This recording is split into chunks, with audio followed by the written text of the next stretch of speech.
Hi everyone, I'm Sienna, the content producer here at Seamwork. I'm usually behind the camera, but because of COVID-19, I'm filming and teaching this class here in my home studio.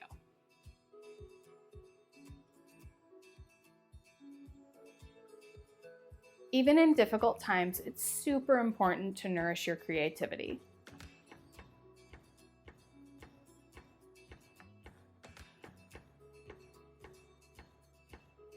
So take some time for yourself and let me guide you through making a knit t-shirt, the Orlando top.